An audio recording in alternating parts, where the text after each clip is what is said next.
From the Utah music scene, today's guest is Suit Up Soldier. Suit Up Soldier has been making songs and making changes that have set them up for having a big year coming up, starting with the upcoming release of the new album, Curse the Day I Act My Age. Welcome, Suit Up Soldier. Hey, welcome you guys. Thanks for being on here today. We kind of wanted to just talk about your story. Let's start at the beginning. How did you guys get together and start recording and writing music? Sure. So I guess that question falls on me because I started the band 6 years ago. And yeah, through a series of many events and many band members, we finally landed on this trio that we have here. So Spartacus and Stingray have been a part of the operation for a little over a year now.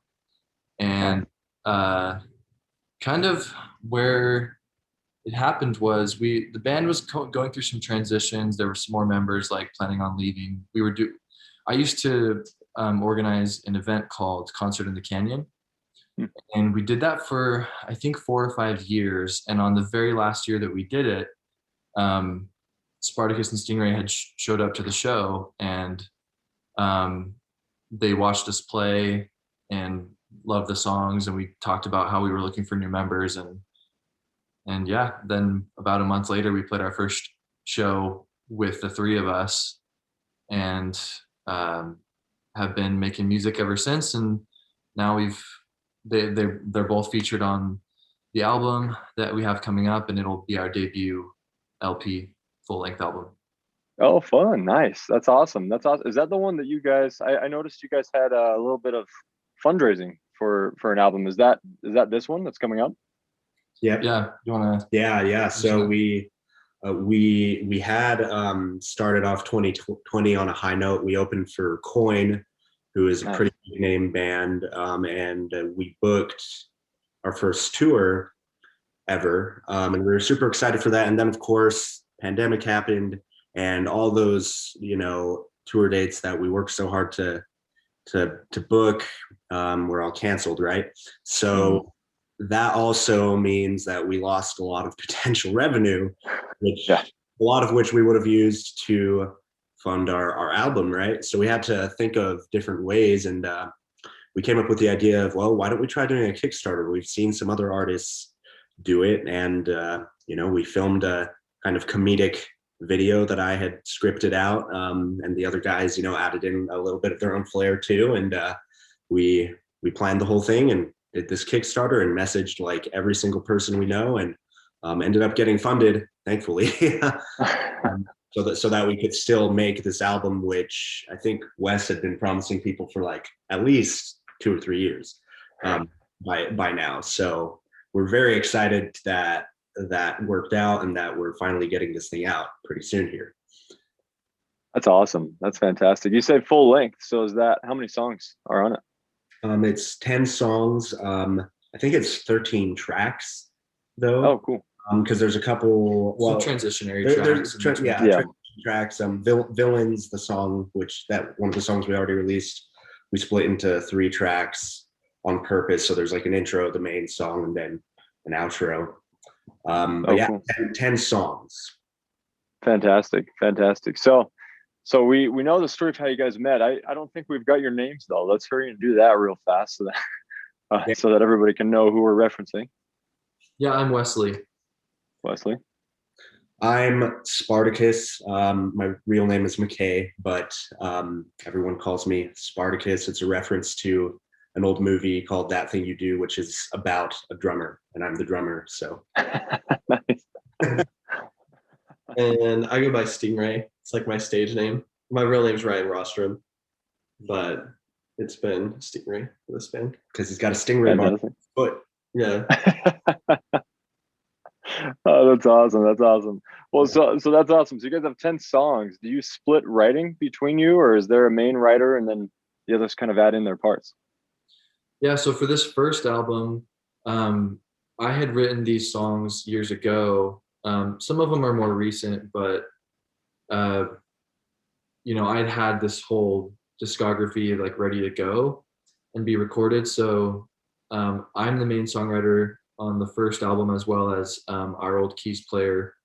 And then this next album, we kind of already have some songs in the making for the next album, which are mainly put together by Spartacus and or Stingray. And so it's always, Suit Up Soldier was always meant to be a collaborative effort. But this first album, you know, they kind of weren't present for the writing process. Yeah. So they were more present for the recording process, which they definitely had a hand in adding their influence into the songs that we have today. Okay, awesome. That's fantastic. Well, so Suit Up Soldier has been going for a little bit, and like you were mentioning, there's been some member change. How long have you been going with Suit Up Soldier? So Suit Up Soldier is essentially the band that you've been going with, you know, the brand you've been going with. Yeah, I've been fronting the band for 6 years, and yeah. So, but I struggled to find permanent members, and I was in college for most of the time that I was fronting the band, and it kind of just got to a point where I didn't have the time to really do everything myself, and I had always wanted it to be a collaborative effort, like I had said, but it just never really felt fully that way. It kind of always felt like I was, I don't know, like maybe a solo artist. Oh yeah. But I was looking for members that were gonna be able to bring a lot more to the table than just performing with me. Yeah. And so, yeah, I think it just became a thing of, well, I know I'm gonna always do music. It's something I've always wanted to do. It's a passion of mine. I've always wanted to release an album, tour with it, and, you know, hopefully many more albums to come. Yeah. And I didn't want to do it by myself. So I just kept the name, I kept the band going. And finally, when I released the song Tongue Tied Twisted, that was kind of a turning point for me, because people realized that what I was doing was serious and not just my side hobby. Yeah.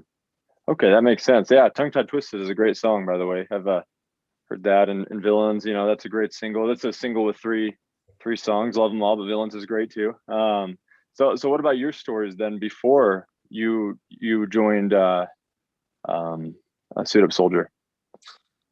Well, I guess I'll start since I'm next one in line. Yeah.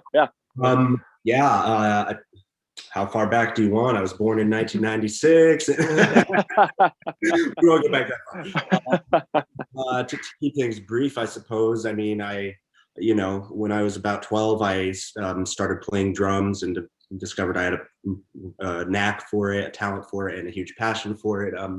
Played in lots of different kinds of bands, you know, throughout high school and my formative years, and then in college, I started a band with some high school friends plus another guy we met in college called Phantom Future, and that we were really serious about that band for quite a while. But you know, as often happens with kind of local bands, right? You go through some stuff together, and eventually the band ended up kind of falling apart.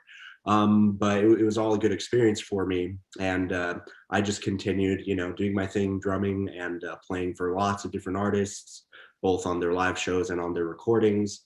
I still freelance sometimes too, because I just love playing drums, right? And eventually Wes and I'd heard of Wes, he had heard of me.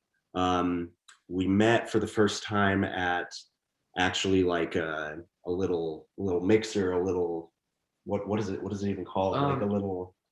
It was like not an orientation, but kind of okay. Yeah, they call it it was like the fall orientation for our program at BYU. We were both in commercial music. Oh, yeah. And, okay, cool.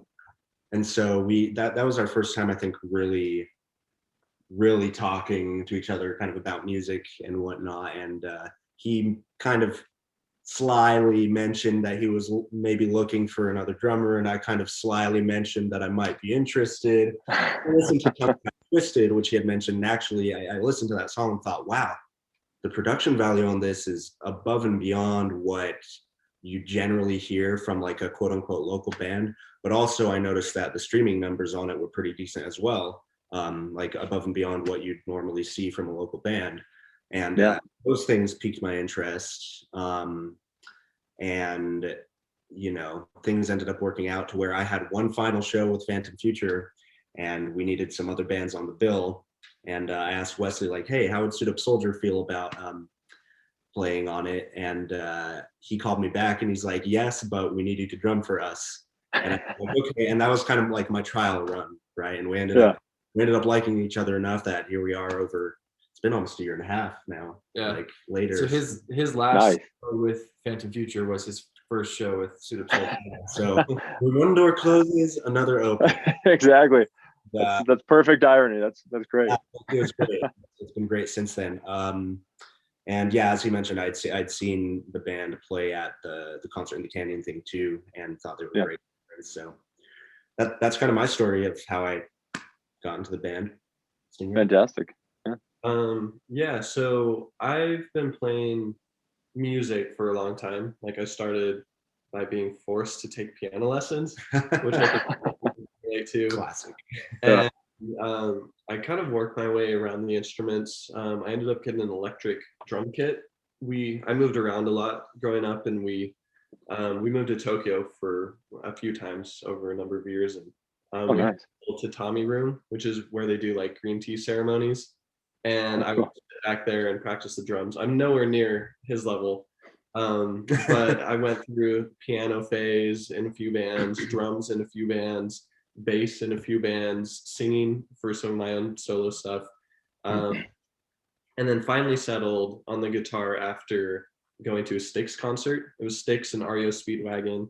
And at that point, I think it was sophomore year of high school, I just moved to Utah, and went to Rio Tinto Stadium, massive stadium. And that was the first time the music had really, I'd say, spoken to me on that level. Just something about stadium rock just fills my soul. So yeah, I drove home from that show, and I wasn't even going to go because I'd never heard of them. You know, these are very old, the 70s. My dad dragged me along, luckily. And the next day I started a band, and so that was when I started to sort of take things seriously. It was something that I wanted to really, you know, put some effort into. And then I started just playing in a whole bunch of bands, freelanced. At one point I sat down and just wrote a list of everyone that I'd played with, and it was a little over 100 different singers. So I grinded, hustled. And it was really hard, you know, because as a musician, just the hours I was putting in and not being paid for most of the shows. And when I was paid, it was very low. And so I was sort of burned out of doing the freelance thing, and then came in contact with Wes and these guys. And they were on a level that was just higher, you know, it was a lot more professional and a lot more serious than these other projects that I was freelancing for. So I joined, and I guess the rest was history. Yeah. They say. Fantastic. Oh man, well. Actually, I've got to run. I've got to work now. But you're good. You're good. Yeah, these guys are still here. So. Sounds good. Hey, thanks for joining us, man. Take care. Nice talking to you. But so that's awesome. Yeah. Sorry, what'd you say? Oh, he teaches guitar lessons. So. Oh, cool. Oh man, that's awesome. That's fantastic. Well, yeah, no, this works just as well. And like we said, we splice up everything too. But luckily, we're not live, so it'll all be organic. But no, that's fantastic. So you guys all have music backgrounds and kind of found each other. So what are your goals going forward as Suit Up Soldier? Really quick, if I may add a little portion to Stingray's story. So totally, he we actually met at a battle of the bands at BYU, like probably 6 years ago, like right when I started the band, or maybe 5 years ago.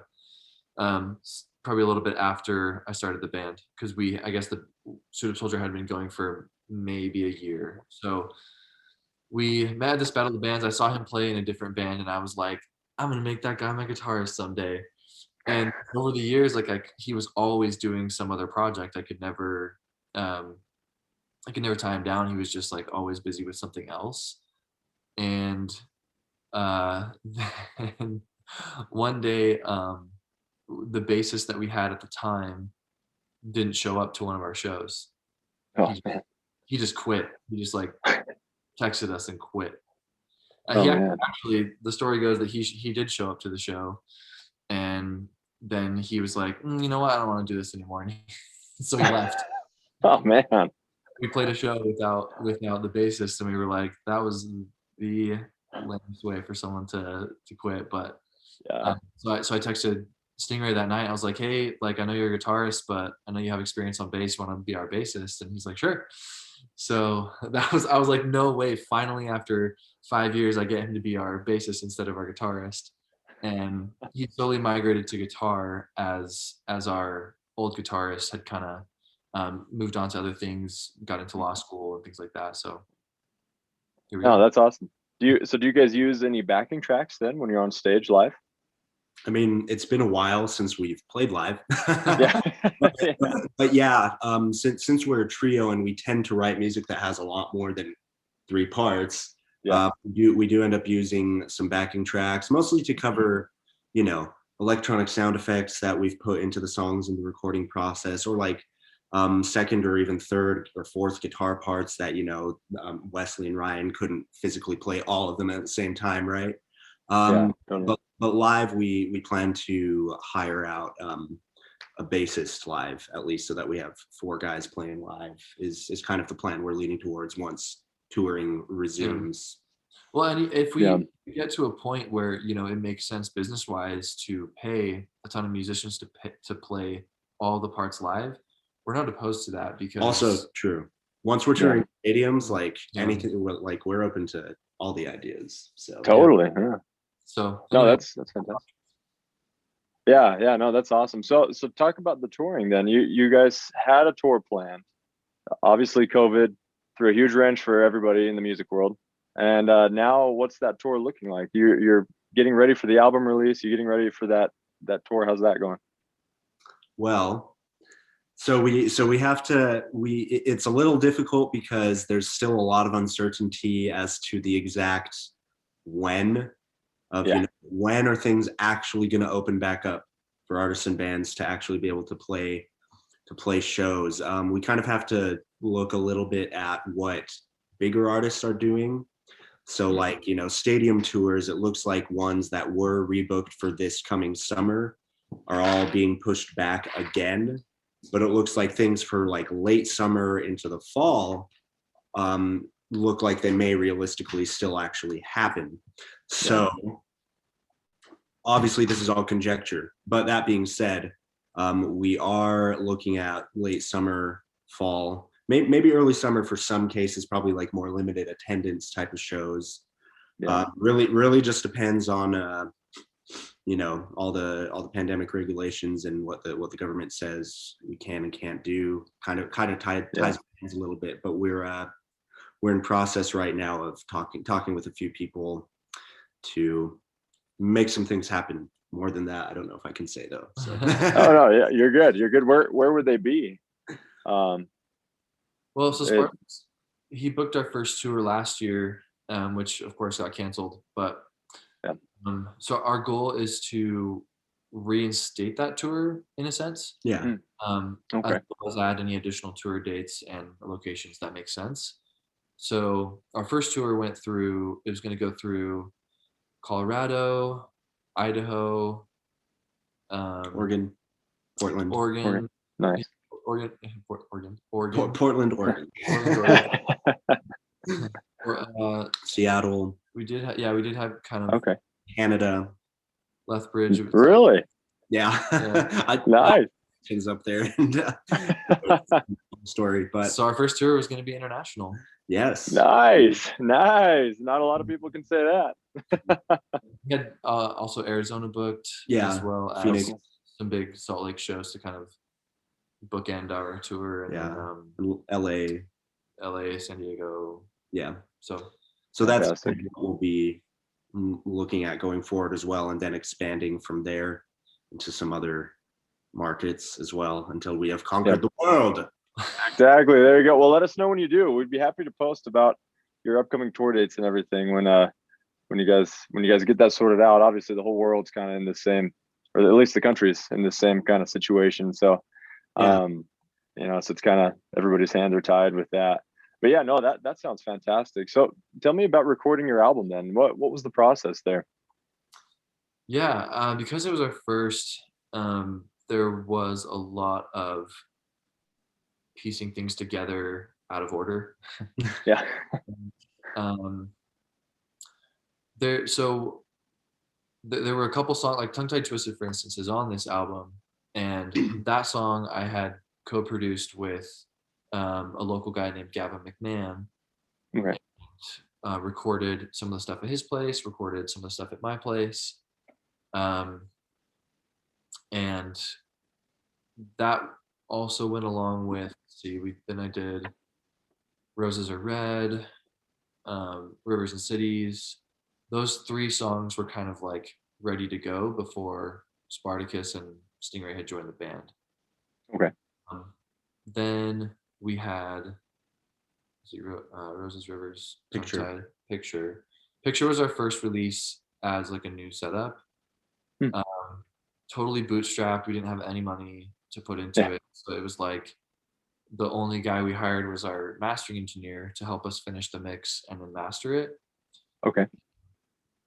And then but we wanted to keep like that pop tone. We had all these rock songs like ready to go. We wanted to keep like that pop rock tone going through, what to keep consistent with what we'd already released.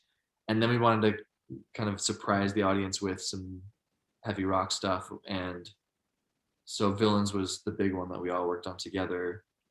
Yeah, Good which song. for that, thank you. For that Thank you. one, we actually recorded the drums almost a year before releasing the song. Wow. We recorded them. Yeah, we recorded them in a church, Nice.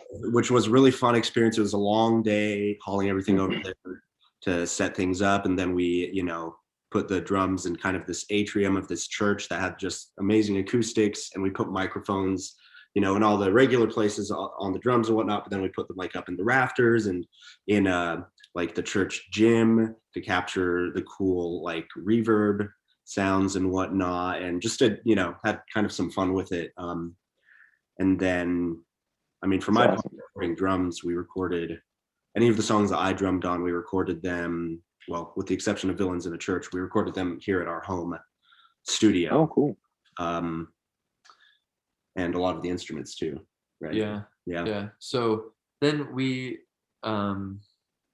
so the final 5 songs that haven't been released on the album, then we needed the funding to finish them. We had just our tour was supposed to pay to finish the album. Yeah. But when that got canceled, we decided to run a Kickstarter, which Spartacus puts so much work into. I would say like he's like the main reason we got funded. And so that Kickstarter paid for the remaining 5 songs to be, although we recorded most of it, 90%, I would say, like here at home. It was mixed between June Audio and then our mastering engineer Mitch Davis, who we had already previously been working with. Yeah. And June Audio had just done an overhaul on their facility and put like dollars into updating the building and building a new space.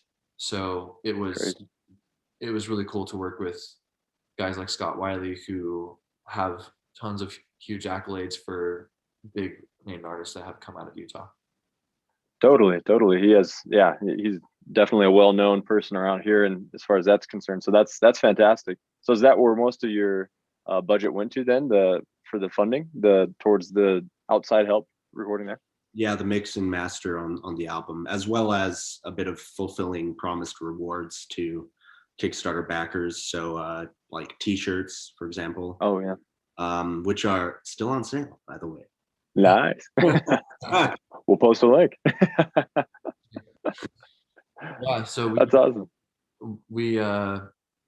It's very expensive to work with that caliber of people like Scott Wiley and Davis. So expensive to record and mix music in general. Yeah.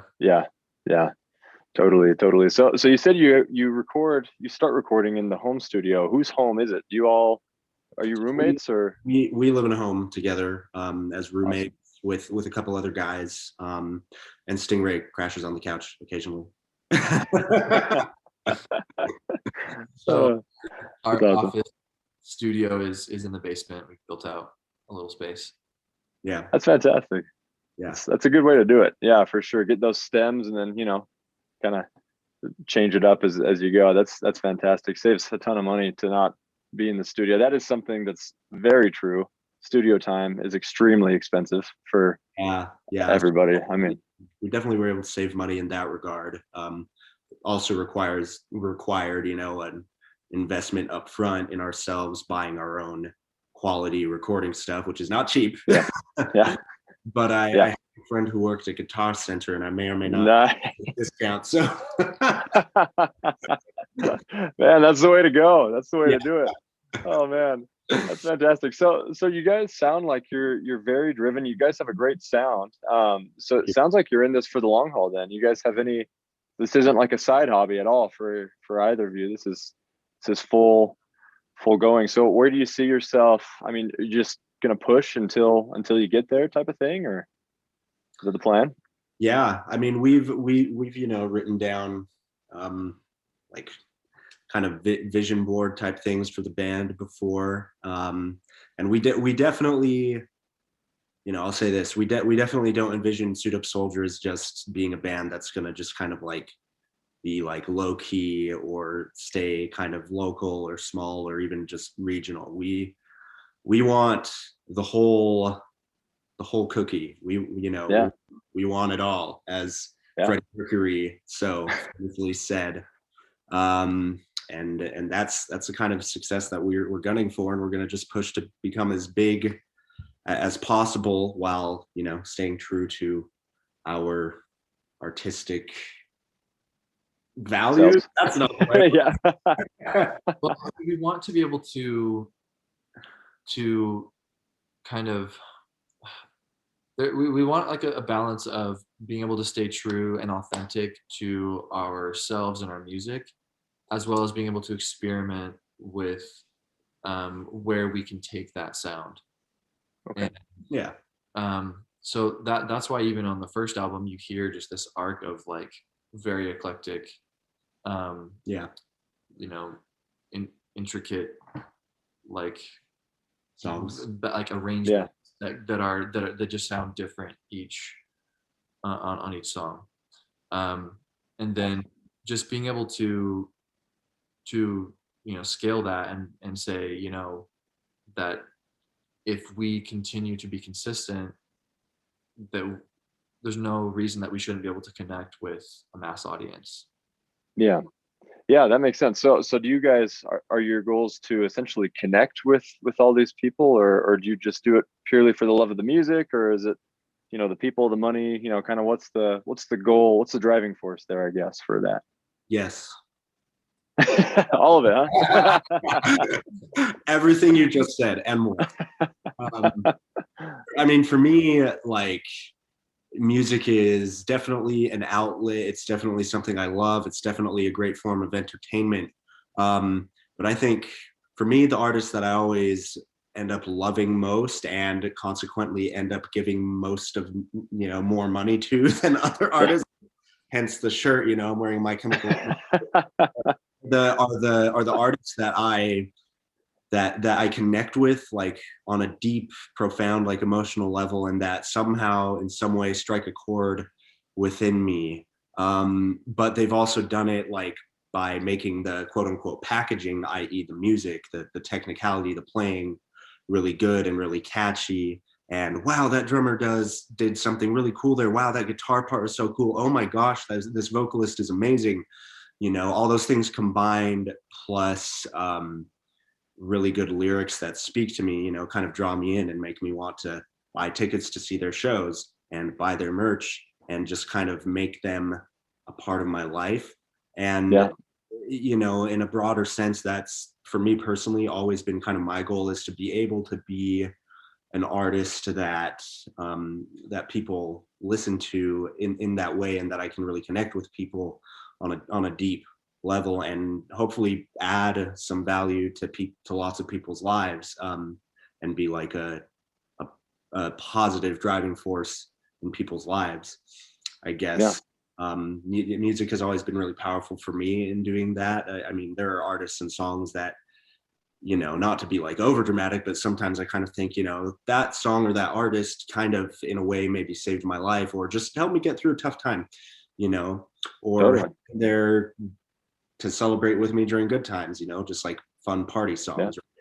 And so for me, that's kind of my goal, just connection with as many people as possible, and adding value for people. Yeah, and I think Fantastic. I think it's important to be cognizant of the audience, that when personally when I begin writing a song, it is for me at first, but then I try to look at, okay, how am I communicating this, and is it being communicated properly to somebody else, that they understand what I'm saying and what I mean and what I'm feeling. And so that can be whether it's in the music or in the lyrics. But if you think lyrics, for instance, it's like if I might have said some random phrase that came to my mind, but that maybe only makes sense to me. So being able to make edits and say, okay, how can I properly communicate what I was feeling in that moment, and so that the audience can also relate to it. Um, and then of course musically, being able to say, is this, of course we could just put together some demos and release them, but would that really communicate and package it in a way that the audience would be able to understand it and feel it the way that we feel it?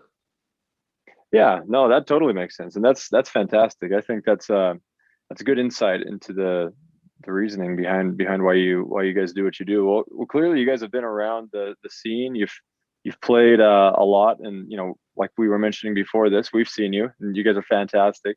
I like to ask the artists, what's a piece of advice you have for upcoming musicians? So I guess, what's something that you during this process struggled with, maybe musically, or just in this music process, and are glad that you had to go through it, but at the time you hated going through it? That's a really good question. I'll let you start because I need more time to think. Okay. Yeah, a couple things. I was not a great performer when I first started out, and I recognize that now. And I used to be so upset about.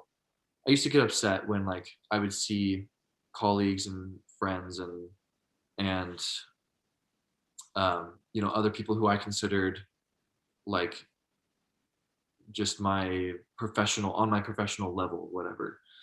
Yeah.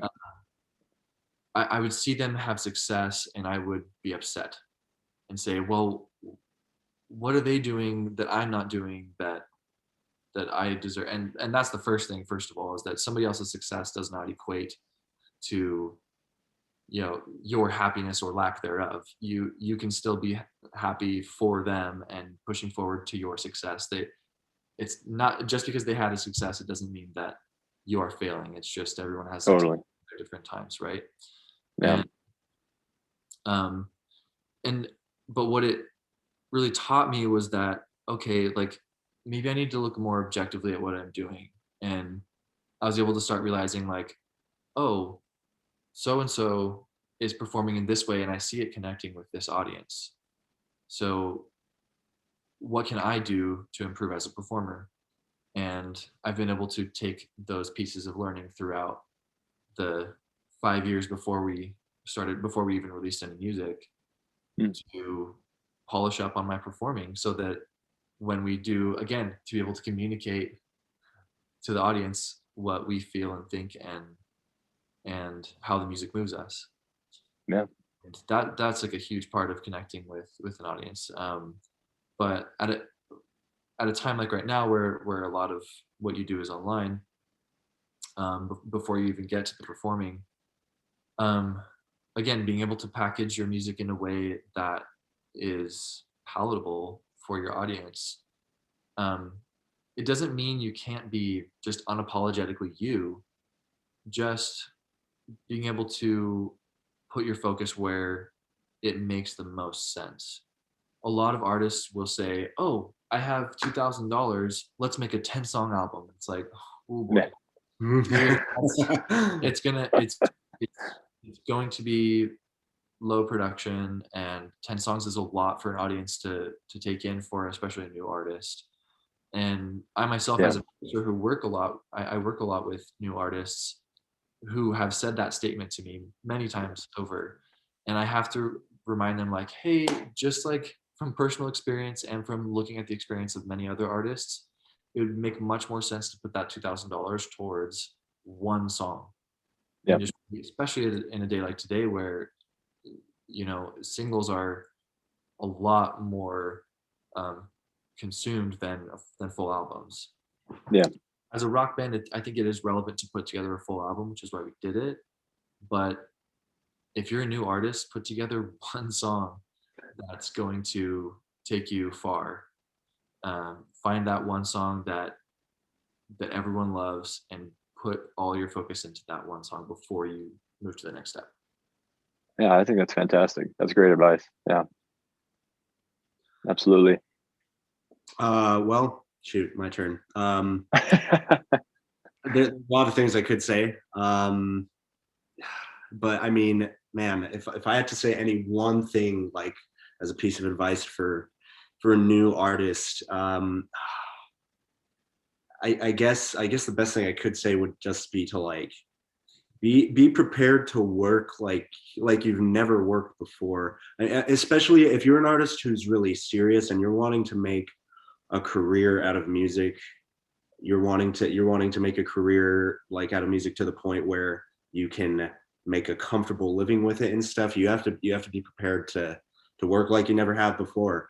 And there's a lot of people who aren't in the music industry and don't really understand it, who say like, oh, it's just luck, all the Katy Perrys and Lady Gagas and Maroon 5s and Imagine Dragons of the world, they all are successful because they got lucky and someone heard them and liked them and signed them to a big fat record label. And oh honey, I'm sorry, you have no idea how it works. And like, even though I definitely don't like every single artist who's big, and sure, maybe there are a few here and there who their success story is like really kind of a 1 in a million luck type thing, but the vast majority of musicians who not even have achieved like A-list, top 40 success, but just make a living out of it, are some of the hardest working, yet most free-spirited people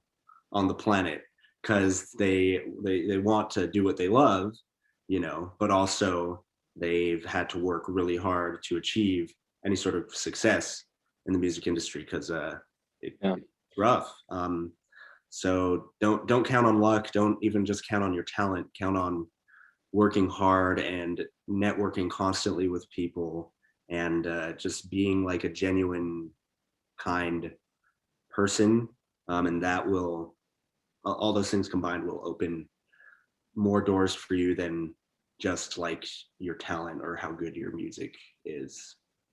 Yeah, no, that's fantastic to kind of put your guys' points together. I think it's very I think it's great advice that you both had, and it kind of shows, I think, as a younger musician, when there's younger musicians, often you kind of do what both of you talked about. You don't think, you kind of think everything is going to just go your way, or that you're kind of like God's gift to the world type of thing. You know what I'm saying? Yeah. And I and I like your points, because if you really want to do this, you can totally do it. It's just, view it realistically. You have to put in the time. Your first song isn't going to be, the top 10, type of thing. It's like you gotta learn. And so I think, yeah, thanks for both of your advice. That's absolutely fantastic. So, well, thanks you guys. Thanks for being here. Thanks for taking the time to speak with us, and we'll have to catch up soon. Yeah. Good luck with the album. We're excited. Yeah, we're excited to finally put it out there. Yeah. Yeah. release date yet, but we just got the masters back, so we're gonna listen to them today and Wow, Make some decisions. Yeah. man, exciting. Big day. That's awesome, man. Well, have fun. Good luck. We're excited to hear. Let us know how we can help you. Any way that we can help you. You know, we're trying to help people. So let us know. We'd love to post your tour, like I said, when it comes up, and post your album when it gets released. And you know, if you guys are interested in the closed beta, let me know. We'd be happy to send you a link. That'd be dope. I'm interested. Yeah. Sounds great. Yeah. Fantastic. Yeah. We'd love to have you guys on and send you a link. And but yeah, good luck, you guys. We'll talk soon. And yeah, take care. Have a good rest of your day. Thank you. Thank you, guys. We'll see you. Hey, take you, guys. care. We'll see you later. Thanks.